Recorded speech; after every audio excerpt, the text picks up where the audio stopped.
Holstein Friesian জাতের এই গরুগুলোর উৎপত্তিস্থল ইউরোপের হল্যান্ডে। দুধ এবং মাংস উৎপাদনে এরা পৃথিবীব্যাপী জনপ্রিয়। শীতল অঞ্চলের এসব গরু অতিষ্ঠ এদেশে বৈশাখের 38 ডিগ্রি তাপমাত্রার রুদ্ররূপে। তাপমাত্রা অনেক বেশির কারণে হঠাৎ জ্বর উঠে, জ্বর ওঠার পরে এই যে রোগগুলি দেখা দিতেছে। এই কয়েকদিনে 5-7টা গরু মারা গেছে। অতিরিক্ত গরমের কারণে গরু অ্যাবর্ষণ হচ্ছে। এই গরম সিজনে শুধু পানি দিবে, কোনো খাবার না দেওয়াই কিন্তু ভালো। সকাল 10টা থেকে বিকেল 3টা পর্যন্ত এই সময়টাতেই এই দাবদাহের প্রভাবটা কিন্তু সবচেয়ে বেশি হয়। এ সময় একটা ছায়াযুক্ত রাখা যায়, তাহলে কিন্তু এই প্রভাবটা অনেক কমে আসবে। গোয়াল ঘরটা আপনি চারিদিক খোলা রাখতে পারেন, তাহলে কিন্তু ঘরটা নরমালি ঠান্ডা থাকবে। তীব্র গরমে নানা রোগে ভুগছে গবাদি পশু। হঠাৎ জ্বরে মারা যাচ্ছে গরু। লালন পালনে খরচ বাড়ছে, কিন্তু কমছে দুধ মাংস উৎপাদন। কোরবানির আগে গবাদি পশু নিয়ে দুশ্চিন্তায় খামারিরা। এখন সকালে এ নিয়ে থাকছে প্রতিবেদন এবং সঙ্গে আছে আমি নাহিদা মিতু। ব্যাংক একীভূতকরণের সিদ্ধান্তে বর্তমানে দ্বিধায় রয়েছেন গ্রাহকরা। এতে যে সকল গ্রাহক বেশি মুনাফার আশায় কিছুটা দুর্বল ব্যাংকে আমানত রেখেছিলেন, একীভূত হওয়ার পরে সেই মুনাফা পাবেন কিনা সে চিন্তায় তুলে নিচ্ছেন টাকা। অলরেডি আমি 3 থেকে 4 বার ক্যাশ আউট করে ফেলছি। আমার এখন আর সেই আশাটা হচ্ছে না। সরকারি ব্যাংক থেকে প্রাইভেট ব্যাংকের মালিকানা চলে যাচ্ছে, সেখানে একটা নিরাপত্তাহীনতা হতে পারে আমানতকারীদের। টাকা যদি তুলে নেয় তাহলে ব্যাংকগুলোকে অবসায়নের দিকে নিতে হবে। ব্যাংকগুলো অলরেডি সর্বশান্ত, তারা নেগেটিভ নেটওয়ার্কে চলছে।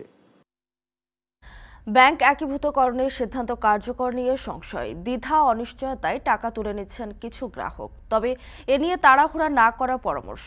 তারল্য সংকট হলে সহায়তা বা অবসায়নের তাগিদ। এখন সকালেও এ নিয়ে থাকছে প্রতিবেদন। শুরুতেই গরমে বিপাকে গবাদি পশুর খবর। তীব্র গরমে ক্ষত সৃষ্টি হচ্ছে গবাদি পশুর চামড়ায়। হঠাৎ জ্বরে আক্রান্ত হয়ে মারা যাচ্ছে গরু। লালন পালনে খরচ বাড়েও কমছে দুধ ও মাংস উৎপাদন। কোরবানির আগে এমন পরিস্থিতিতে দুশ্চিন্তায় খামারিরা। গরমে পশুকে বেশি বেশি পানি খাওয়ানোর পরামর্শ বিশেষজ্ঞদের। তারা বলছেন খামারে খোলামেলা পরিবেশে রাখতে হবে। সুমন সরকারের নেওয়া ছবিতে হাসিবুল্লাহর প্রতিবেদন। গ্রীষ্মের খরতাপ, রোদ ঝলসানো দুপুর, নিরুপায় আশ্রয় তখন গাছের ছায়া, তবুও হাঁপায় গবাদি পশু। কেরানীগঞ্জের কলাতিয়া ইউনিয়নের নতুনচর খারাকান্দি গ্রামের বেশিরভাগ ঘরে গরুর খামার। খামারিরা দিনরাত ব্যস্ত পশুর পরিচর্যায়। গরমে বাড়ছে নানা রোগব্যাধি। পশুর চামড়ায় সৃষ্টি হচ্ছে ক্ষতস্থান থেকে হচ্ছে রক্তপাত। গোলাকৃতির ভাইরাসজনিত এ রোগের নাম লাম্পিং স্কিন ডিজিজ, যা এবছর ভয়াবহ রূপ ধারণ করেছে। তাপমাত্রা অনেক বেশির কারণে হঠাৎ জ্বর উঠে, এই জ্বর ওঠার পরে এই যে রোগগুলি দেখা দিতেছে। মনে করেন এই জায়গায় জায়গায় এগুলি, এটার মানে পুরা শরীর উঠছে একবারে, মাংস ভিতরে নেয়া বাইরে জায়গা। খামারের ভিতরে গরু আছে মনে করেন 18টার ভিতরে দেখা গেছে 10টা গরুরই এই রোগ এই বছর। আমগো এই খারাকান্দির ভিতরে যতগুলি খামার আছে, এই খামার প্রত্যেকটা খামারের ভিতরে সমস্যা। একই গ্রামের খামারি উকিল উদ্দিন কয়েকটি গরু নিয়ে বেশ দুশ্চিন্তায়। এ রোগে গত বছর একটি গরু হারিয়েছেন, এবারও শঙ্কা কাটছে না তার। এই যে এই গরুটা মনে করেন 2 দিন আগে ওই গরমের কারণে অসুস্থ হয়ে গেছে গা। এখন ওই যে ওই গরুটাও কাশতেছে। আজকে আবার ওই যে ওই দুইটাও খানা খায় নাই, সকালকার খানা খায় নাই 2টা গরুতে। তীব্র তাপদাহে উন্নত জাতের গরুর যখন হাঁসফাঁস অবস্থা, তখন ঠান্ডা রাখতে খামারে অনবরত ঘুরছে বৈদ্যুতিক পাখা। রয়েছে কিছুক্ষণ পরপর পানি খাওয়ানোর ব্যবস্থা। দিনে কয়েকবার গোসলের মাধ্যমে ঠান্ডা রাখতে হচ্ছে পশুর শরীর। হলিস্টিন ফ্রিজিয়ান জাতের এই গরুগুলোর উৎপত্তিস্থল ইউরোপের হল্যান্ডে। দুধ এবং মাংস উৎপাদনে এরা পৃথিবীব্যাপী জনপ্রিয়। শীতল অঞ্চলের এসব গরু অতিষ্ঠ এদেশে বৈশাখের 38 ডিগ্রি তাপমাত্রার রুদ্ররূপে। তীব্র তাপদাহে হঠাৎ করেই হচ্ছে অসুস্থ কিংবা এলিয়ে পড়ছে মৃত্যুর কোলে। 1 ঘন্টা 1.5 ঘন্টা আগে টেলিফোন করছে যে স্যার আমার গাভীটা তো হঠাৎ খারাপ তো পুড়ে গেছে গা, পুরে ফ্যাট ফিলার থেকে আপনি আসেন। আমি উপজেলা থেকে রওনা দিছি, যাইয়া তার বাড়িতে পৌঁছিতে পারি নাই। বাড়ির কাছে গেছি পরে শুনি কান্নাকাটি কিছে, ওই গাড়িটা মারা গেছে। এই কয়েকদিনে 5-7টা গরু মারা গেছে। অনেক গরু যেগুলা অ্যাবর্ষণ হওয়ার কথা না, এই অতিরিক্ত গরমের কারণে গরু অ্যাবর্ষণ হচ্ছে। প্রত্যেকটা গ্রামে প্রত্যেকটা ফার্মে বিভিন্ন পর্যায়ে অনেক গরু মারা যাচ্ছে। অতিরিক্ত গরমে গবাদি পশু যখন খাদ্য গ্রহণ কমিয়ে দিয়েছে, তখন দুধ উৎপাদন কমেছে 20 থেকে 30%, আর মাংস উৎপাদন কমছে প্রতিদিন, যা প্রভাব ফেলবে আগামী কোরবানিতে। আমরা গত 10 দিন 15 দিন আগে আমাদের ঘরের গরুর যা ওয়েট ছিল এখন অ্যাভারেজে প্রত্যেকটা গরুর 20 কেজি 25 কেজি করে ওয়েট কম পাচ্ছি আমরা। এমনি বাইরে আবহাওয়া অনেক গরম, তার মধ্যে তার বডি গরম হয়ে গেলে সে খুব অসহ্য ফিল করতেছে, যার কারণে সে খাওয়া কম গ্রহণ করতেছে। তো আমরা মেনটেন করার জন্য অনেক বেশি খরচ করতেছি, কিন্তু ওয়েট গেইনের জায়গায় উল্টা আমাদের ওয়েট লস হচ্ছে। তো এই মুহূর্তে কোরবানিকে সামনে রেখে এই জিনিসটা আসলে আমাদের জন্য একটু কষ্টকর। উন্নত জাতের গরু বাংলাদেশের তাপমাত্রায় কম সহনশীল, তাই 15 লিটারের দুধ দেয় এমন গরুকে দিনে কমপক্ষে 60 লিটার পানি পান করাতে হবে। পরিবর্তন আনতে হবে খাদ্যাভ্যাসে। প্রচুর পরিমাণে পানি খেতে দিতে হবে, ঠান্ডা পানি খেতেও দিতে হবে এবং তার গায়েও দিতে হবে।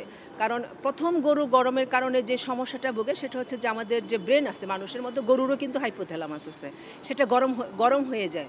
আঁশ জাতীয় খাবারগুলি এখন সকাল দিকে খাবে, খুব সকালে, আর দানাদার খাবার এই দুপুর টাইমে খাবে বা গরম পিরিয়ডে খাবে। তবে সবচেয়ে ভালো হয় 11টা থেকে 3টার মধ্যে গাভীকে আসলে খাবার না দেওয়াই, এই গরম সিজনে শুধু পানি দিবে, কোনো খাবার না দেওয়াই কিন্তু ভালো। লাম্পিং ডিজিজ রোগ বহনকারী মশা মাছির প্রাদুর্ভাব থেকে বাঁচতে নিয়মিত খামার পরিষ্কারের পরামর্শ বিশেষজ্ঞদের। সকাল 10টা থেকে বিকেল 3টা পর্যন্ত এই সময়টাতেই এই দাবদাহের প্রভাবটা কিন্তু সবচেয়ে বেশি হয়। এ সময় গবাদি পশুগুলোকে ঘরের মধ্যে আবদ্ধ না রেখে যদি একটুখানি খোলা স্পেসে, একটু গাছের নিচে এই জায়গায় রাখা যায় বা একটা ছায়াযুক্ত রাখা যায়, তাহলে কিন্তু এই প্রভাবটা অনেক কমে আসবে। দেশে বেশিরভাগ খামার তৈরি হয় টিনের চালা ও বেড়া দিয়ে। প্রখর রোদে তা আরও উত্তপ্ত হয়ে তাপমাত্রা বাড়িয়ে দেয়, তাই তাপ সহনশীল খামার তৈরিতে তাগিদ দিয়েছেন বিশেষজ্ঞরা। আবহাওয়ার অনুকূল গৃহ করার জন্য আমরা বর্তমানে বিভিন্ন, আপনি যে শেডটা করেন শেডের নিচে আপনি পাশের একটা বেড়া দিতে পারেন, তাহলে সেই টেম্পারেচারটা অনেক কমে যাবে। আপনি যে তার খোলা ঘর, যে ঘরটা আছে গোয়াল ঘরটা, আপনি চারিদিক খোলা রাখতে পারেন, তাহলে বাতাসটা যখন পাস হবে এদিক থেকে ওইদিকে, তাহলে কিন্তু ঘরটা নর্মালি ঠান্ডা থাকবে। প্রতিটি উপজেলায় একটি করে জলবায়ু সহিষ্ণু খামার শেড তৈরি করছে প্রাণী সম্পদ ও ডেইরি উন্নয়ন প্রকল্প, যেখানে খোলামেলা পরিবেশে গবাদি পশুর খামার তৈরির ধারণা পাবেন স্থানীয় খামারিরা। হাসিব বিল্লাহ, এখন, ঢাকা। টানা 3 সপ্তাহের বেশি সময় ধরে চলা তীব্র তাপদাহে পড়ছে বোরো ক্ষেত। মেহেরপুরে চলতি মৌসুমে জেলায় 19,097 হেক্টর জমিতে বোরো আবাদ হলেও খরায় ফেটে চৌচির ফসলের মাঠ। দিতে হচ্ছে অতিরিক্ত সেচ। খরচ বাড়লেও কাঙ্ক্ষিত ফলন নিয়ে শঙ্কিত কৃষকরা। মেহেরপুর থেকে মুজাহিদ আল মুন্নার প্রতিবেদন। গ্রীষ্মের তীব্র তাপদাহে মেহেরপুরে পুড়ছে বোরো ধান, পুড়ছে কৃষকের স্বপ্ন। গেল 3 সপ্তাহে এই অঞ্চলের সর্বোচ্চ তাপমাত্রা উঠানামা করছে 40 থেকে 42 ডিগ্রির মধ্যে। এ অবস্থায় কৃষকদের কপালে পড়ছে চিন্তার ভাঁজ। তাপমাত্রা স্বাভাবিক না হলে গুনতে হবে চড়া লোকসান, এমন শঙ্কায় দিন কাটছে বোরো চাষিদের। জেলার 3 উপজেলার 19,097 হেক্টর জমিতে বোরো ধান আবাদ হয়েছে, এর মধ্যে ফুলও এসেছে। তবে তীব্র গরমে পর্যাপ্ত পানি না পেলে ফুল নষ্ট হয়ে যেতে পারে, তাই প্রতিদিনই জমিতে দিতে হচ্ছে অতিরিক্ত সেচ। ফলে প্রতি হেক্টর জমিতে অন্তত 16,000 টাকা বেশি খরচ হচ্ছে। এই হিসাবে পুরো জেলায় শুধুমাত্র সেচ বাবদ চাষিদের গুনতে হচ্ছে বাড়তি 31 কোটি টাকা। আমাদের সেচ লাগে 20টা না 25টা, সেই জায়গায় লাগছে 40-50টা লেগে যাবে। প্রায় দিনই পানি দেয় একদিন পর পর। এই জন্য আমাদের তো চাষিদের লাভ খুব একটা দেখা যাবে না। এই রোদের জন্য ধানটা ঠিক মতন ফলন করা যায় না। পানির সেচটা ভালো হইলে পারে ধানটা খুব ভালো হয়ে যায়। এই খরানিতে আমরা মাঠেও থাকতে পারছি না। এখন বর্তমানে আমাদের যা পানির চাহিদা, তা শ্যালো তো দূর কথা, মোটরেই পাচ্ছি না। জমিতে আমাদের খরচ হয়তো 14 থেকে 15,000। এখন আপনার এই খরার কারণে মিনিমাম আপনার 17 থেকে 18,000 টাকা খরচ হবে। কৃষি সম্প্রসারণ অধিদপ্তর বলছে এবার মেহেরপুরের 3 উপজেলায় 19,000 হেক্টর জমি থেকে 80,000 টন ধান উৎপাদনের লক্ষ্যমাত্রা রয়েছে। প্রতি টন ধানের আনুমানিক মূল্য 35,000 টাকা। সেই হিসেবে এবার প্রায় 283 কোটি টাকার ধান উৎপাদনের লক্ষ্যমাত্রা ধরা হয়েছে। দিনে এবং রাতে প্রায় 35 ডিগ্রির উপরে তাপমাত্রা থাকছে। এক্ষেত্রে চাষিদেরকে অবশ্যই ধানের জমিতে পানি ধরে রাখতে হবে এবং ঠান্ডা পরিবেশটা রাখতে হবে, যেন ফুল ফোটা এবং প্রজনন পর্যায়ে ধানের কোনো ক্ষতি না হয়। তীব্র তাপদাহ ও খরাতে করণীয় সম্পর্কে কৃষকদের পরামর্শ দিচ্ছে কৃষি বিভাগ। সবাইকে যেভাবে নির্দেশনা দেওয়া হয়েছে, তারা মাঠে মাঠে কৃষকদের প্রচারণা করতেছে, তারা কৃষকদের উদ্বুদ্ধ করতেছে। আশা করি এই হিটওয়েভের বা থেকে যে ক্ষতিটা হবে সেখান থেকে আমরা ফসলকে রক্ষা করতে পারবো। দ্রুত তাপপ্রবাহ কমে আবহাওয়া স্বাভাবিক না হলে এবার বোরো আবাদে লোকসান হবে বলছেন চাষিরা। এখন মেহেরপুর। তীব্র গরমের মাঝে লোডশেডিংয়ে অতিষ্ঠ ভোলাবাসী। সবচেয়ে বেশি সমস্যায় ক্ষুদ্র ও মাঝারি কারখানার মালিকরা। যান্ত্রিক ত্রুটির কারণে ৩ মাস ধরে রেন্টাল পাওয়ার প্লান্টের মেশিন বন্ধ থাকায় এ অবস্থা। পরিস্থিতি ঠিক হতে অন্তত ৬ মাস লাগবে বলছে কর্তৃপক্ষ। ইমতিয়াজুর রহমানের প্রতিবেদন, ছবি তুলেছেন অঙ্কুর রায়। গত কয়েক সপ্তাহ ধরে ভোলায় তাপমাত্রা ওঠানামা করছে ৩৭ থেকে ৩৮ ডিগ্রি সেলসিয়াসের মধ্যে। এই প্রচণ্ড তাপপ্রবাহে ভোগান্তি নেমে এসেছে জনজীবনে। এর মধ্যে বিদ্যুতের লোডশেডিং যেন দুর্ভোগের মাত্রা বাড়িয়ে দিয়েছে কয়েক গুণ। গত ২৫ জানুয়ারি খেয়াঘাটে অবস্থিত ৩৪.৫ মেগাওয়াটের রেন্টাল পাওয়ার প্ল্যান্টে কারিগরি ত্রুটি দেখা দেয়। এরপর থেকে বন্ধ বিদ্যুৎ উৎপাদন। চাহিদার বিপরীতে পর্যাপ্ত সরবরাহ না থাকায় বেঁধেছে এই বিপত্তি। বিদ্যুতের অভাবে ক্ষতিগ্রস্ত ছোট বড় ব্যবসায়ীরা। বিশেষ করে বিদ্যুতের উপর নির্ভরশীল ব্যবসা প্রতিষ্ঠানে বাড়ছে ক্ষতির পরিমাণ। আমাদের ব্যাটারিতে সমস্যা হয়, আমাদের লোডশেডিং দেয়, আমরা গাড়িলে কামাই করতে পারি না, ঠিক মতন কারেন্ট পাই না। আমি অটো চালাই, অটোটা চার্জ দিতেই না, রুজি করতেই না। আমাকে পর্যাপ্ত পরিমাণ অর্ডার আছে, এখন কারেন্টের জন্য আমরা মাল বানাইতে পারছি না। কাজের খুব বিরঙ্গ, আয় হইতেছে না, আমরা ঘর ভাড়া দিতে পারতেছি না ঠিক মতো। ওয়েস্ট জোন পাওয়ার ডিস্ট্রিবিউশন কোম্পানির নির্বাহী প্রকৌশলী জানান, জেলায় প্রায় ৫ লাখ গ্রাহকের জন্য বিদ্যুতের চাহিদা প্রায় ৯০ মেগাওয়াট, যার মধ্যে ৩৫ মেগাওয়াট পিডিবি ও বাকি ৫৫ মেগাওয়াট বিদ্যুতের চাহিদা রয়েছে পল্লী বিদ্যুতের। তবে চাহিদার তুলনায় বিদ্যুৎ সরবরাহ হয় ৬০ মেগাওয়াট, ফলে বাধ্য হয়ে দিতে হচ্ছে লোডশেডিং।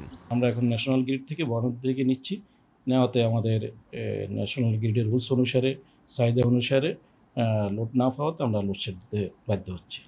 ৩৪.৫ মেগাওয়াট রেন্টাল বিদ্যুৎ কেন্দ্রের ব্যবস্থাপক জানান, বিকল হওয়া প্ল্যান্টটি চালু হতে আরও ৬ মাস সময় লাগবে। যান্ত্রিক ত্রুটি যে যন্ত্রপাতি প্রয়োজন সেগুলো আমরা বাইরে থেকে কিনে আনার জন্য চেষ্টা করতেছি এবং আশা করি আগামী ৫-৬ মাসের মধ্যে এটা পুনরায় আবার রান করবে। সমস্যা সমাধানে মন্ত্রণালয়ে চিঠি পাঠানো হয়েছে বলে জানান জেলা প্রশাসক। আমরা আশা করছি যে সরকারের যে যে জায়গাগুলোতে এই বিষয়টিকে জানানো দরকার সেটি আমরা জানিয়েছি। খুব দ্রুতই হয়তো এই ৩৪.৫ মেগাওয়াট বিদ্যুৎ কেন্দ্রের টারবাইন বা ট্রান্সমিটারের যে সমস্যাটি হয়েছে সেটির সমাধান হবে। ২০০৯ সালে সিনহা গ্রুপ ভোলায় গ্যাসভিত্তিক ৩৪.৫ মেগাওয়াটের রেন্টাল বিদ্যুৎ প্ল্যান্টটি বাণিজ্যিকভাবে উৎপাদন শুরু করে। এই প্ল্যান্টে এর আগেও ২ বার বড় ধরনের যান্ত্রিক ত্রুটির কারণে দীর্ঘ সময় উৎপাদন বন্ধ ছিল। এখন ভোলা।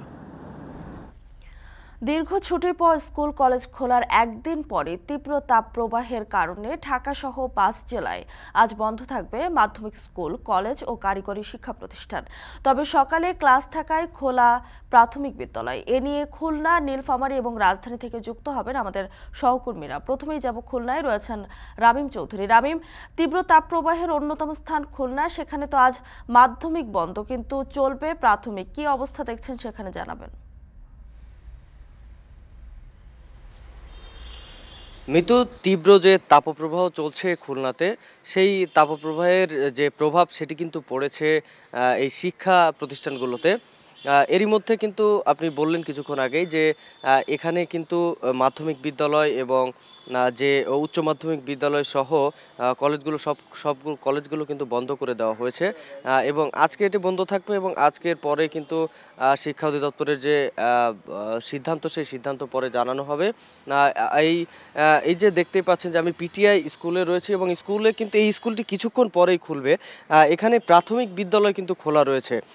এখানে বেশ কিছু মানুষ বলছেন যে প্রাথমিক বিদ্যালয় খোলা রাখার কারণটা আসলে বুঝতে পারছেন না অনেকেই, কারণ সব স্কুল কলেজ বন্ধ করে দেওয়া হয়েছে।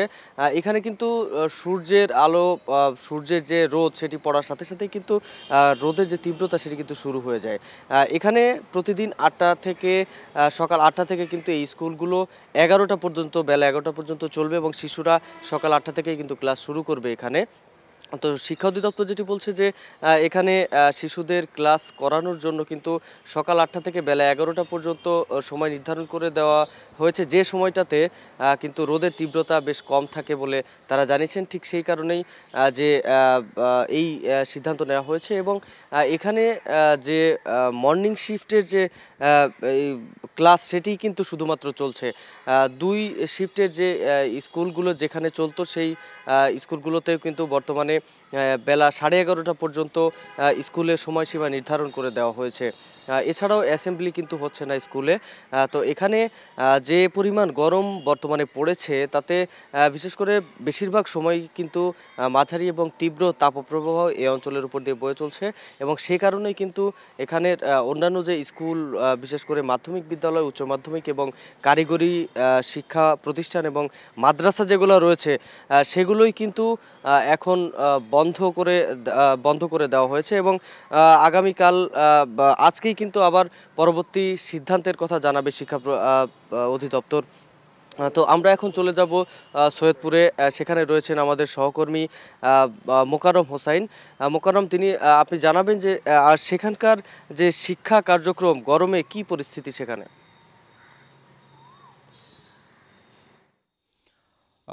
রামিম, সারা দেশের মতো যথারীতি রংপুরে গতকাল শিক্ষা প্রতিষ্ঠান খুলেছে। রংপুর বিভাগের সব জেলাতেই এটি মূলত খুলেছে। রংপুর বিভাগের উপর দিয়ে যে তাপপ্রবাহ সেটি অব্যাহত আছে।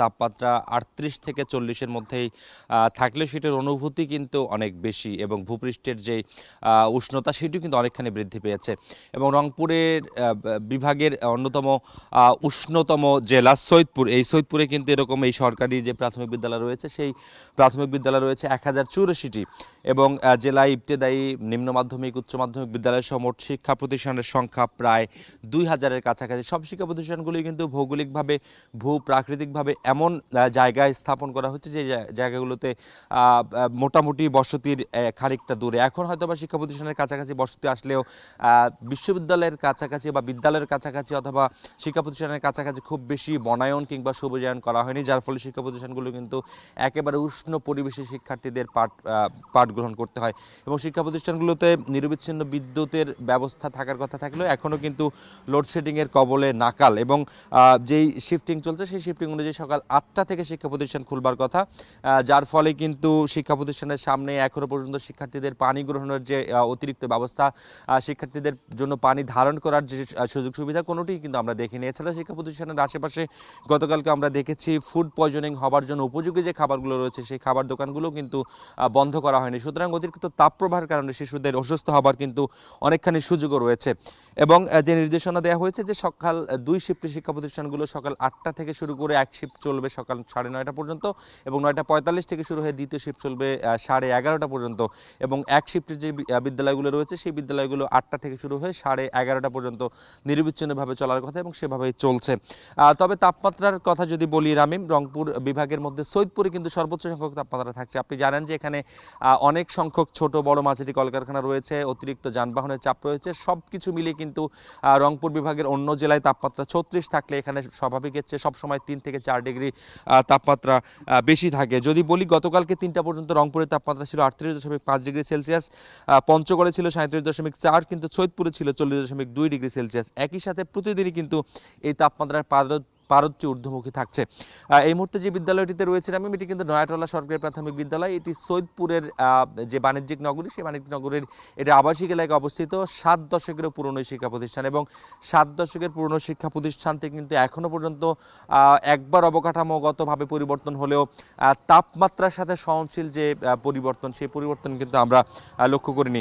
সকাল 8টায় শ্রেণী কার্যক্রম শুরু হবার কথা থাকলেও এখন কিন্তু 7:20 বাজে, এখনও পর্যন্ত শিক্ষা প্রতিষ্ঠান সংশ্লিষ্ট কাউকেই আমরা এই শিক্ষা প্রতিষ্ঠানে দেখিনি। তবে পার্শ্ববর্তী যে কিন্ডারগার্টেনগুলো রয়েছে সেখানের অনেকগুলোতে কিন্তু সকাল 7টায় শিক্ষা কার্যক্রম শুরু হয়েছে এবং যথারীতি রাস্তায় আমরা স্কুলগামী শিক্ষার্থীদের দেখা পেয়েছি।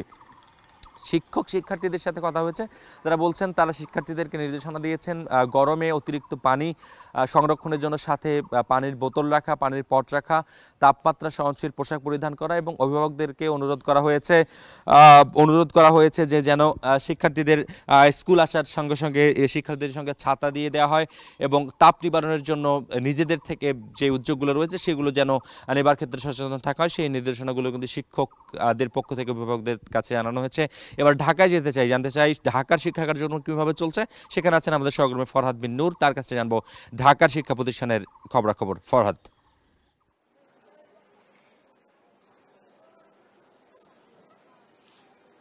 মোকাররম, ঢাকার যে চিত্রটি আমি আপনাকে যদি বলি, আমি ঠিক রয়েছে এখানে ওয়ারির টিকাটুলির একটি জায়গায়।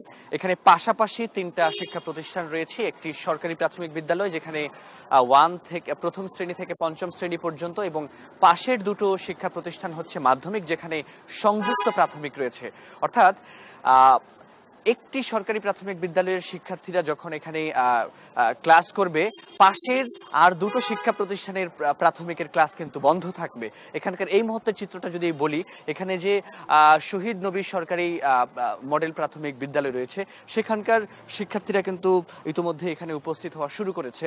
আমরা দেখেছি তাদের কিন্তু আজকে শ্রেণী কার্যক্রম চলবে। কিন্তু পাশেই যে আরেকটি শিক্ষা প্রতিষ্ঠান রয়েছে শহীদ নবী উচ্চ বিদ্যালয়, সেটির সঙ্গে সংযুক্ত প্রাথমিক থাকার কারণে সেখানকার প্রাথমিকের শিক্ষার্থীদের কিন্তু ক্লাস হবে না, সেখানকার মাধ্যমিকের শিক্ষার্থীদেরও ক্লাস হচ্ছে বন্ধ থাকবে। কিন্তু আমরা দেখছি যে অনেকে আসলে জানেই না যে এখানেও তাদের আজকে মাধ্যমিকের আজকে যে শ্রেণী কার্যক্রম বন্ধ আছে সেটি অনেকে আসলে জানেই না। এ কারণে আমরা কিন্তু দেখেছি যে অনেকে কিন্তু সকালে এসে আসলে স্কুল থেকে ঘুরে গিয়েছে, এবং এমনটাও দেখেছি যে অনেকে আসলে কালকে টেলিভিশনে বা সংবাদে দেখেছে যে প্রাথমিকের ক্লাস খোলা থাকবে। এই কারণে কিন্তু বাচ্চাদেরকে স্কুলে নিয়ে আসার পরে দেখছে যে এই স্কুলটি সংযুক্ত মাধ্যমিকের সঙ্গে প্রাথমিক হবার কারণে এখানকার প্রাথমিকের ক্লাস বন্ধ থাকবে। এই কারণে কিন্তু অনেক অভিভাবক শিক্ষার্থীকে আমরা কিন্তু ইতোমধ্যেই আসলে এখান থেকে ফিরে যেতে দেখেছি।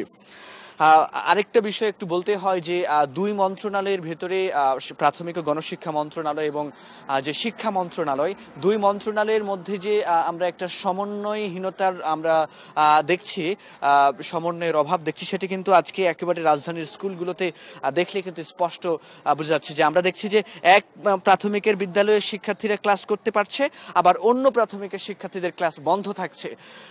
এই যে বিষয়টি, সেটিকে কিন্তু অভিভাবকরা বলছেন যে এই সমন্বয়হীনতা দূর করতে 2 মন্ত্রণালয় খুব শিগগির ব্যবস্থা নেবে, এটি কিন্তু তারা প্রত্যাশা করছেন। এবং তাপপ্রবাহ যেভাবে সারা দেশে চলছে সেজন্য প্রয়োজনীয় ব্যবস্থা নেবেন, প্রয়োজনে অনলাইনেও যদি ক্লাসে যেতে হয় সেটিও তারা কিন্তু বলছেন। তো এই ছিল আমার কাছে সবশেষ তথ্য। খোলার পরই তাপপ্রবাহের কারণে ঢাকা সহ 5 জেলায় আজ থেকে আবারও বন্ধ করা হয়েছে মাধ্যমিক স্কুল, কলেজ এবং কারিগরি শিক্ষা প্রতিষ্ঠান, জানাচ্ছিলেন সহকর্মীরা। তীব্র গরমে পড়ছে ভারতের পূর্ব ও দক্ষিণাঞ্চলের রাজ্যগুলো। গেল কয়েকদিনে সেখানকার তাপমাত্রা ঠেকেছে 45 ডিগ্রি সেলসিয়াস পর্যন্ত। এই পরিস্থিতিতে ক্ষতির মুখে দিনমজুর সহ ক্ষুদ্র ও মাঝারি ব্যবসায়ীরা। জাহানারা ভুইয়ার প্রতিবেদন। তীব্র তাপদাহে পুড়ছে ভারতের পূর্ব ও দক্ষিণাঞ্চলের রাজ্যগুলো। গেল কয়েকদিন ধরেই উড়িষ্যা, অন্ধ্রপ্রদেশ, তেলেঙ্গানা, পশ্চিমবঙ্গ, ঝাড়খণ্ড, ছত্তিশগড়, বিহার, উত্তরপ্রদেশ ও মহারাষ্ট্রে তাপমাত্রার পারদ উঠানামা করছে 41 থেকে 45 ডিগ্রি সেলসিয়াসে। এ পরিস্থিতিতে সাধারণ জনগণকে জরুরি প্রয়োজন ছাড়া ঘর থেকে বের না হওয়ার পরামর্শ দেশটির আবহাওয়া বিভাগের। নাভিশ্বাসে গরমে আর্থিক ক্ষতির মুখে ভারতের বিভিন্ন খুচরা ব্যবসায়ীরা। गर्मी की वजह से हमारा बहुत नुकसान होता है। यह हमारा नासिक माल है, एक दिन में खत्म नहीं हुआ तो पूरा सड़ जाता है, बहुत नुकसान होता है। वो 1000 का मछली होता है वो 200 में 300 में भी देना पड़ता है और ख़त्म करना पड़ता है। गर्मी के टाइम में हर मौसम में गर्मी में अप्रैल मई महीना में नारियल का भाव बढ़ जाता है। मीडियम क्लास का आदमी इतना रेट में नारियल पीना नहीं चाहते हैं। जो है उधर 10 नारियल जाने वाला उधर 5 नारियल 4 नारियल जाते हैं। আর পেটের দায়ে তীব্র এই গরমে স্বাস্থ্য ঝুঁকি নিয়েই যারা দিনমজুরের কাজ করছেন তাদের পরিস্থিতি আরো ভয়াবহ। जब ज़्यादा बढ़ती है तो थोड़ा एनर्जी लॉस होता है, पसीना आता है, एनर्जी कम होने लगता है, काम करने में थोड़ा प्रॉब्लम होने लगता है। ভারতের বাণিজ্যিক রাজধানী মুম্বাইয়ের তাপমাত্রা 38 ডিগ্রি সেলসিয়াস ছাড়িয়েছে। দাবদাহ থেকে বাঁচতে সেখানকার বাসিন্দারা অনেকেই ছুটছেন সমুদ্র তীরে। এছাড়াও পশ্চিমবঙ্গে তাপমাত্রা ছাড়িয়েছে 44 ডিগ্রি সেলসিয়াস। পশ্চিমবঙ্গ, মুম্বাই সহ ভারতের বেশিরভাগ রাজ্যে আগামী বুধবার পর্যন্ত তাপপ্রবাহ চলবে বলে সতর্ক করেছে দেশটির আবহাওয়া অফিস। জাহানারা ভুঁইয়া, এখন বিশ্ব। এখন সকালে নিচ্ছে ছোট্ট একটা বিরতি, ফিরছে একটু পরে।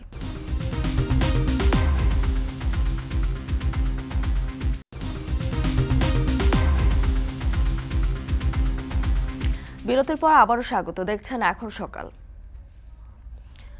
ব্যাংক একীভূতকরণ সিদ্ধান্ত কতটা কার্যকর হবে তা নিয়ে সংশয়ে সংশ্লিষ্টরা। ইতিমধ্যে দ্বিধা এবং অনিশ্চিত হয়ে টাকা তুলে নিচ্ছেন কিছু ব্যাংকের গ্রাহক। এমন অবস্থায় তাড়াহুড়া না করে কিছুটা সময় নিয়ে এই সিদ্ধান্ত বাস্তবায়ন প্রয়োজন বলে মনে করছেন ব্যাংকাররা। সেই সঙ্গে ব্যাংকগুলোতে তারল্য সংকট দেখা দিলে সরকার থেকে সহায়তা বা সেগুলো অবসায়ন করার পরামর্শ বিশেষজ্ঞদের। বিস্তারিত আতাউর নিয়নের প্রতিবেদনে। সুমন হোসেন 3 বছর ধরে লেনদেন করছেন কিছুটা দুর্বল ব্যাংকের সঙ্গে। ব্যবসায়িক লেনদেনের পাশাপাশি রেখেছেন মেয়াদি আমানত, সেই সঙ্গে রয়েছে কিছু সঞ্চয়ও। সম্প্রতি ব্যাংকটি একীভূত হওয়ার খবরে ধীরে ধীরে তুলে নিচ্ছেন জমানো টাকা। সুমনের মতো আরও অনেকেই ব্যাংক একত্রিত হওয়ার সিদ্ধান্তে পড়েছেন সংশয়ে। লেনদেন চালিয়ে যাবেন নাকি অর্থ তুলে নেবেন তা নিয়ে ভুগছেন সিদ্ধান্তহীনতায়। কয়েক ধাপে ফেরত নিচ্ছেন অর্থ, আবার একই ব্যাংকে হিসাব থাকা পরিবার ও পরিচিতদের সঙ্গে করছেন আলোচনা। আনুমানিক 3 বছর বা এরও বেশি সময় ধরে আছি আমি এখানে। আমার কোম্পানির কারেন্ট অ্যাকাউন্ট মেনটেন করছি এবং আমার পার্সোনাল অ্যাকাউন্টও আছে। মাসে প্রায় 1 কোটি টাকার উপরে আমার লেনদেন, ওঠা নামা, আমি জমা দিই কিংবা আমি উইথড্র করি। তখন আমার ভিতরে একটা আতঙ্ক কাজ করা শুরু করছে। দেন অলরেডি আমি 3 থেকে 4 বার ক্যাশ আউট করে ফেলছি, কারণ আমার এখন আর সেই আস্থাটা হচ্ছে না। আর এই ইয়াতেই দেখা যাচ্ছে যে আমি আমার ফ্যামিলি মেম্বার যারা আছে তাদেরও এখানে অ্যাকাউন্ট আছে, তাদের সাথে আমি শেয়ার করছি যে যেহেতু এখন পরবর্তী কী হয় আমরা কেউ জানি না, এটা অনিশ্চিত একটা ইয়ে হবে। দেশের ব্যাংকিং খাত পুনরুদ্ধারে চলতি বছরের শুরুতে ব্যাংক একীভূতকরণের সিদ্ধান্ত নেয় কেন্দ্রীয় ব্যাংক। ইতোমধ্যে 10টি ব্যাংক একত্রিত হওয়ার কথা আলোচনায় এসেছে, ফলে কিছু ব্যাংক থেকে টাকা তুলে নিতে দেখা যাচ্ছে গ্রাহকদের। ব্যাংক একীভূতকরণের সিদ্ধান্তে বর্তমানে দ্বিধায় রয়েছেন গ্রাহকরা। এতে যে সকল গ্রাহক বেশি মুনাফার আশায় কিছুটা দুর্বল ব্যাংকে আমানত রেখেছিলেন, একীভূত হওয়ার পরে সেই মুনাফা পাবেন কিনা সে চিন্তায় তুলে নিচ্ছেন টাকা। আবার যে সকল গ্রাহক দীর্ঘদিন ধরে দুর্বল ব্যাংক থেকে আমানত ফিরে পাচ্ছিলেন না, তাদের মাঝে টাকা ফেরত পাওয়ার আশা কিছুটা কাজ করলেও নতুন এই সিদ্ধান্ত কতটা কার্যকর হবে তা নিয়ে সংশয় রয়েছে সকলের মনে। কেন্দ্রীয় ব্যাংকের তথ্য অনুসারে চলতি বছরের ফেব্রুয়ারি মাসে মোট আমানত প্রায় 17 লাখ কোটি টাকা দাঁড়িয়েছে, যা আগের বছরের একই সময়ের তুলনায় 10.43% বেশি। এদিকে এখনও তারল্য সংকটে রয়েছে বেশিরভাগ ব্যাংক। বাংলাদেশ ব্যাংক বলছে গত 22-23 অর্থ বছরে রেকর্ড 13.08 লাখ কোটি টাকার তারল্য সহায়তা দেওয়া হয়েছে ব্যাংকগুলোকে, যা 21-22 অর্থ বছরের তুলনায় প্রায় 7.5 গুণ বেশি। তারল্য সংকটে থাকা ব্যাংকগুলোর কারণে কেন্দ্রীয় ব্যাংকে গত নভেম্বর শেষে ঘাটতি দাঁড়িয়েছে 5,193 কোটি টাকা।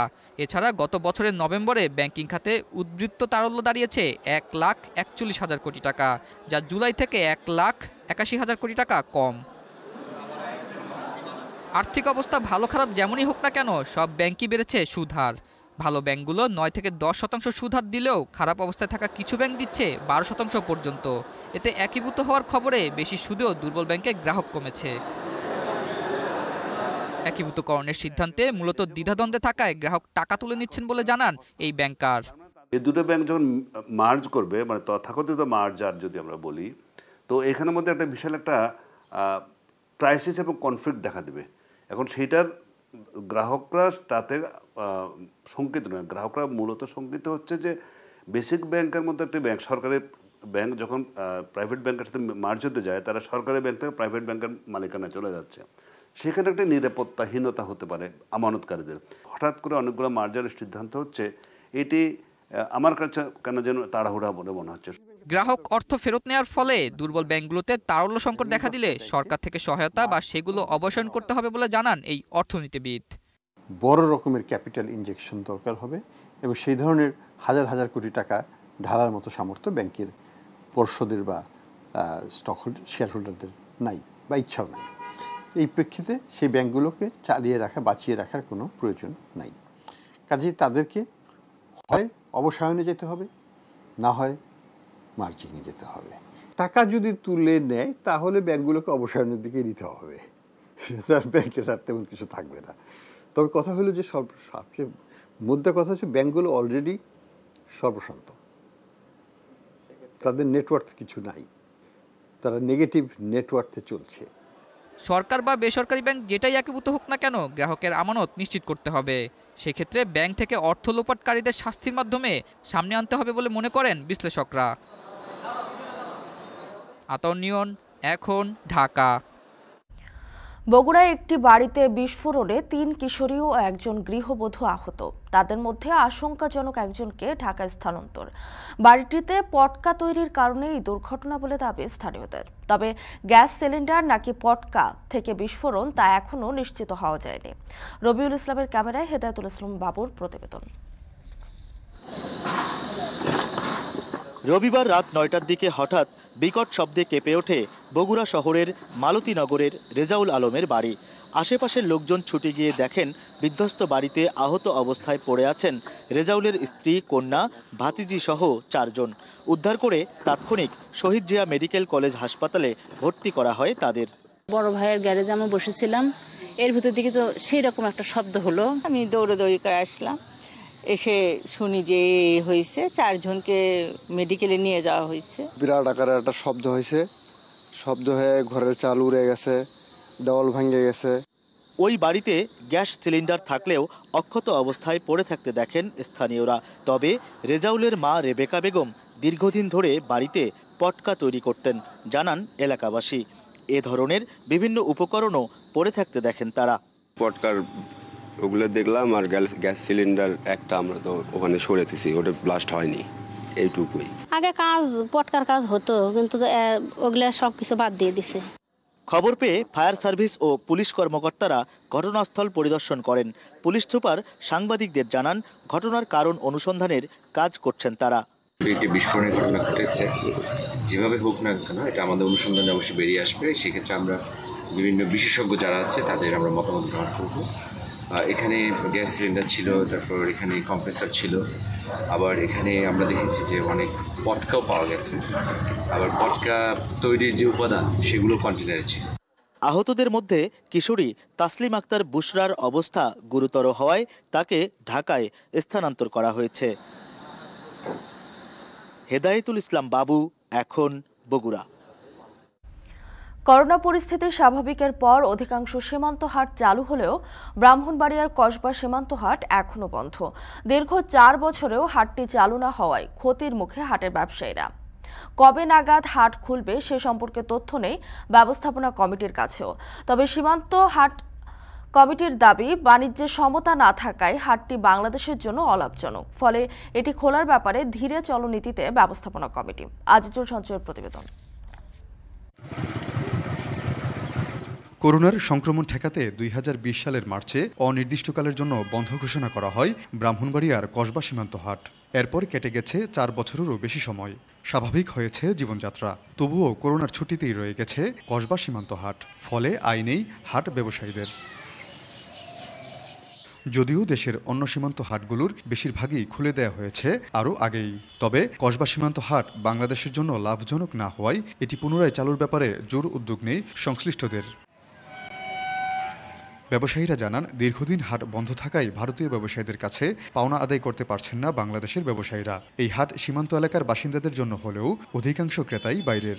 এসব ক্রেতাদের নিয়ন্ত্রণ করা গেলেই বাণিজ্যের সমতা আসবে বলে আশা ব্যবসায়ীদের। বাজার বন্ধ হয়ে গেছে, বলছে এই সপ্তাহে খুলবে, এই সপ্তাহে খুলবে। আমরা তো এই সপ্তাহে অনেক টাকা পাইতেছি ইন্ডিয়ান মানুষের কাছে, অনেক একটা টাকা পাই নাই। তো ওই হাটে আমাদের অনেক মাল মজুদ ছিল, তো হাট বন্ধ হওয়ার কারণে অনেক মালই নষ্ট হয়ে গেছে। আজকে 4 বছর যাবত আমরা খুব কষ্টে দিন কাটাচ্ছি। পরিবার পরিজন নিয়ে ভালোভাবে বেঁচে থাকতে পারি। আমরা আকুল আবেদন এই হাটটি দ্রুত খুলে দেওয়ার ব্যবস্থা নেওয়া হোক। বাংলাদেশে এই বর্ডার বাজারটা খুলে দেওয়া উচিত এবং এই নিয়ন্ত্রণ করা উচিত যে 5 কিলোমিটার মধ্যে প্রবেশ করতে হবে, এর বাইরে যেন না প্রবেশ করতে। এবং বর্ডার বাজারটা খুলে দিলে আমাদের ব্যবসায়ীরা খুবই উপকৃত হবে। আমাদের ব্যবসায়ী কিন্তু খুবই এখন দিক বিদিক হতাশার মধ্যে চলাফেরা করছে। তারা চাচ্ছে বর্ডার বাজারটা খুলে দিলে তারা হয়তো আবার আগের মতো করে ভালোভাবে বাঁচতে পারবে। হাট বন্ধের আগে 2019 সালের ডিসেম্বরে প্রায় 27 লাখ টাকা, 2020 সালের জানুয়ারিতে প্রায় 38 লাখ এবং ফেব্রুয়ারি মাসে প্রায় 23 লাখ টাকার বাংলাদেশি পণ্য কেনাবেচা হয়। এর বিপরীতে ভারতীয় পণ্য কেনাবেচা হয়েছে দ্বিগুণেরও বেশি। এদিকে দীর্ঘদিন বন্ধ থাকায় হাটের দোকানসহ অন্যান্য অবকাঠামো ক্ষতিগ্রস্ত হয়। গেল বছর ক্ষতিগ্রস্ত কিছু অবকাঠামো সংস্কার করে ব্যবস্থাপনা কমিটি। তবে এটি চালুর বিষয়ে বাণিজ্য মন্ত্রণালয় থেকে এখনও সিদ্ধান্ত আসেনি বলে জানিয়েছেন কমিটির সভাপতি। আমরা যদি মন্ত্রণালয় থেকে বর্ডার হাট খুলে দেওয়ার নির্দেশনা পাই তাহলে আমরা অবশ্যই খুলে দেব। আমাদের সে ধরনের প্রস্তুতি রয়েছে। ব্যবসায়িক সমতা আসলে যখন আমরা আবার বর্ডার হাটটা চালু করব, তারপরে আসলে যে ধরনের সমস্যাগুলো আসবে তার প্রেক্ষিতে আমরা প্রয়োজনীয় ব্যবস্থা নিব। সীমান্তবর্তী এলাকার বাসিন্দাদের জন্য বাংলাদেশ এবং ভারত সরকারের যৌথ উদ্যোগে 2015 সালের জুনে কসবার তারাপুর এবং ত্রিপুরার কমলাসাগর সীমান্তে এই হাটের যাত্রা শুরু হয়। এতে দুদেশের 50টি করে মোট 100টি দোকান রয়েছে। হাটে বাংলাদেশি পণ্যগুলোর মধ্যে কাপড়, প্লাস্টিক ও লৌহজাত পণ্য বেশি কেনাবেচা হতো। আজিজুল সঞ্চয়, এখন ব্রাহ্মণবাড়িয়া। এখন সকালে নিচ্ছে আরও একটা বিরতি, ফিরছে একটু পরে।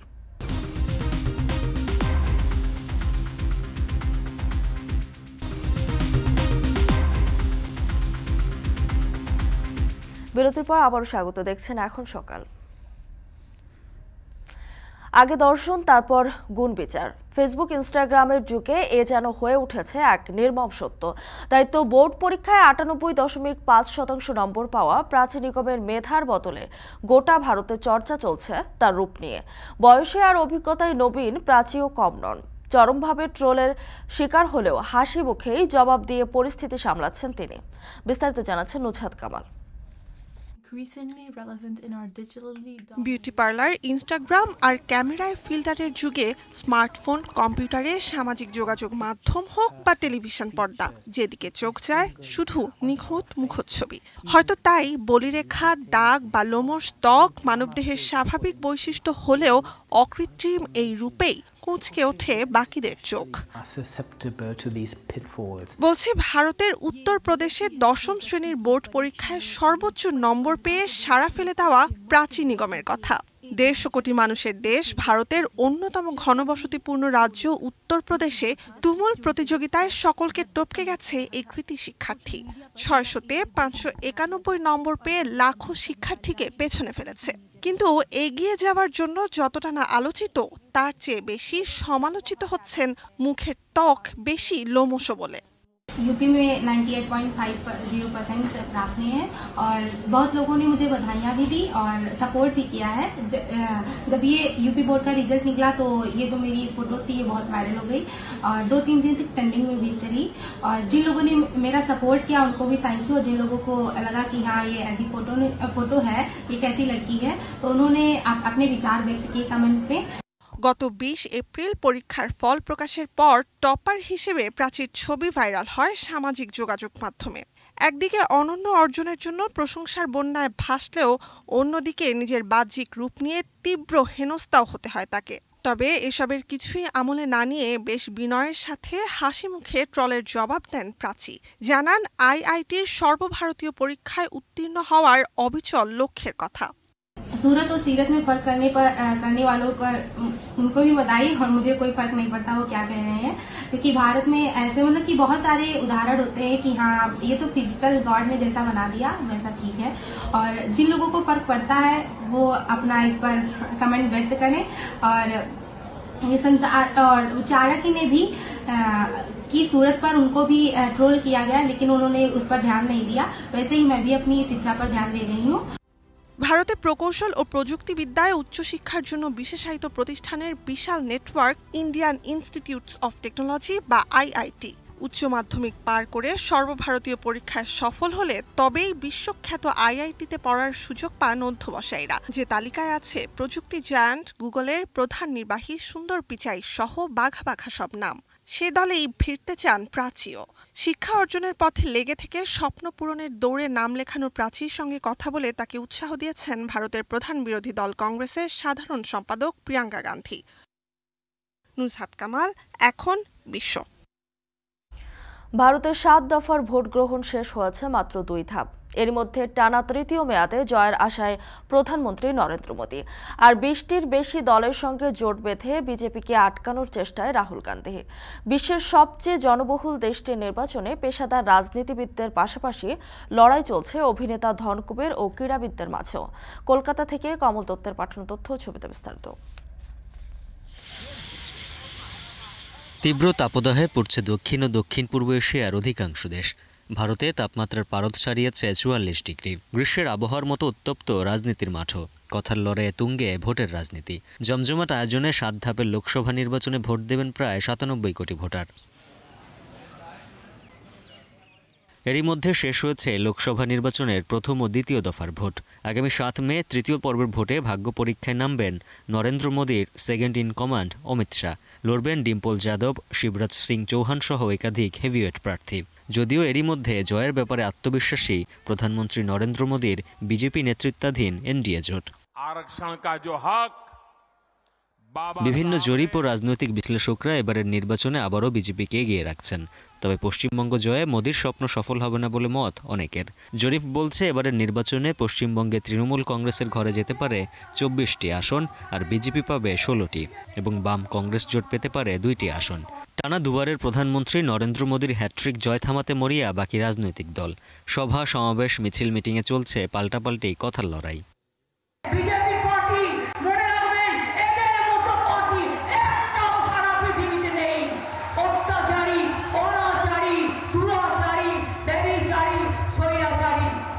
আজকে বাংলার মানুষের বিকাশ হয়নি, বাংলার মানুষের উন্নয়ন হয়নি, কিন্তু ব্যানার্জি পরিবারের উন্নয়ন হয়েছে। अब जो चुनाव होता है वो मोदी जी के नेतृत्व में सिर्फ एक बात का होता है और वो है विकासवाद। এই বাংলাকে অপরাধীদের সর্বরাজ্যে যাতে রূপান্তরিত করতে না পারে তার জন্য আমরা আমাদের লড়াই, আমাদের সংগ্রাম করেছি, করছি, করব। মানুষের চোখ মুখ বলছে বদলের হাওয়া বইছে দমদমে। গোটা রাজ্য বুঝতে পারছে একটা বিপজ্জনক অবস্থার মধ্যে গোটা রাজ্য। মানুষ রুখতে চায়, মানুষ বদলাতে চায়। প্রায় 1.5 মাস ধরে চলা গণতন্ত্রের এই বৃহৎ উৎসবে লড়ছেন ভারতের জাতীয় ও আঞ্চলিক দলগুলোর হাজার হাজার প্রার্থী। 543টি নির্বাচনী আসনে 7 দফার ভোট পর্ব শেষে কে বসছেন ভারতের মসনদে তা জানা যাবে আগামী 4 জুন। উজ্জ্বল হাফিজ, এখন। নারী আম্পায়ারের অধীনে খেলতে না চাওয়ার কথা অস্বীকার করেছে প্রাইম ব্যাংক ও মোহামেডান ক্লাব কর্তৃপক্ষ। তাদের দাবি পুরো বিষয়টি ভুল বোঝাবুঝি। এ বিষয়ে এখন পর্যন্ত কোনো অভিযোগ পাননি বলে জানিয়েছেন সিসিডিএম চেয়ারম্যান সালাউদ্দিন চৌধুরী। তবে সব পক্ষের সঙ্গে বসে ইস্যুটির সুরাহা করবেন বলে জানিয়েছেন তিনি। নোমান আব্দুল্লাহর প্রতিবেদন। গেল বৃহস্পতিবার ঢাকা প্রিমিয়ার লিগে মোহামেডান বনাম প্রাইম ব্যাংকের ম্যাচে ঘটেছিল অনেক কিছুই। বিশেষ করে মুশফিকুর রহিমের বিতর্কিত আউট নিয়ে দীর্ঘ সময় বন্ধ ছিল ম্যাচও।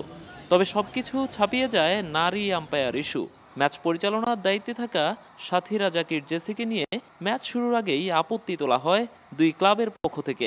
ম্যাচ শেষে এমনটি জানান বিসিবির আম্পায়ার্স কমিটির চেয়ারম্যান।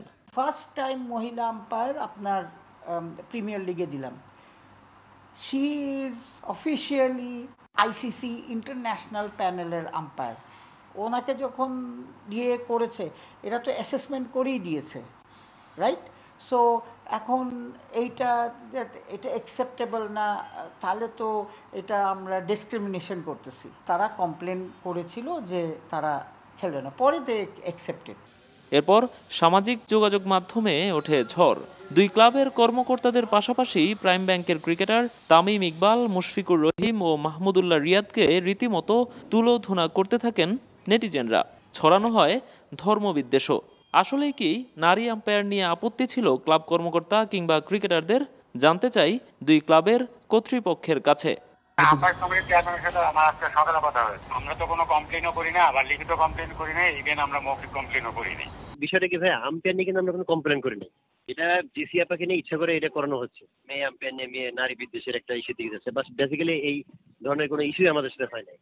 ডিপিএল এর আয়োজক সিসিডিএমও বলছে এ ধরনের কোনো অভিযোগ কানে আসেনি তাদের। তবে সব পক্ষের সঙ্গে বসে ঘোলাটে পরিস্থিতির সুরাহা করার আশ্বাস দিয়েছেন সিসিডিএম চেয়ারম্যান। আমাদের কাছে কেউ এরকম কোনো ফোনও করেনি মোহামেডান বা প্রাইম ব্যাংক। জিনিসটা তো একটা বড় ইস্যু হয়ে গেছে, এটা তো ডেফিনেটলি আমাদেরকে কথা বলে রিজলভ করা উচিত। দলগুলোর সাথে কথা বলার আগে আমরা আগে আম্পায়ারিং এর সাথে কথা বলি, তারপরে দলগুলোর সাথে কথা বলি, মানে আমাদের তো প্রসেসটা ওইটাই হওয়া উচিত। সব পক্ষই বলছে এটি কেবলই ভুল বোঝাবুঝি। তবে এর জন্য কেন খেসারত দেবেন ক্রিকেটার কিংবা সংশ্লিষ্ট নারী আম্পায়ার? নিজ দেশের ক্রিকেটার কিংবা আম্পায়ারদের কবে সম্মান জানাতে শিখবেন দর্শকরা, এমন প্রশ্নও উঠছে। নোমান আব্দুল্লাহ, এখন, ঢাকা। শেষ করছি এখন সকাল। এখন টেলিভিশন ওয়েবসাইটে দেখতে ভিজিট করুন www.ekhon.tv। এছাড়া ফেসবুকে দেখতে ভিজিট করুন facebook.com/tv.ekhon এবং ইউটিউবে দেখতে ভিজিট করুন youtube.com/c/ekhon।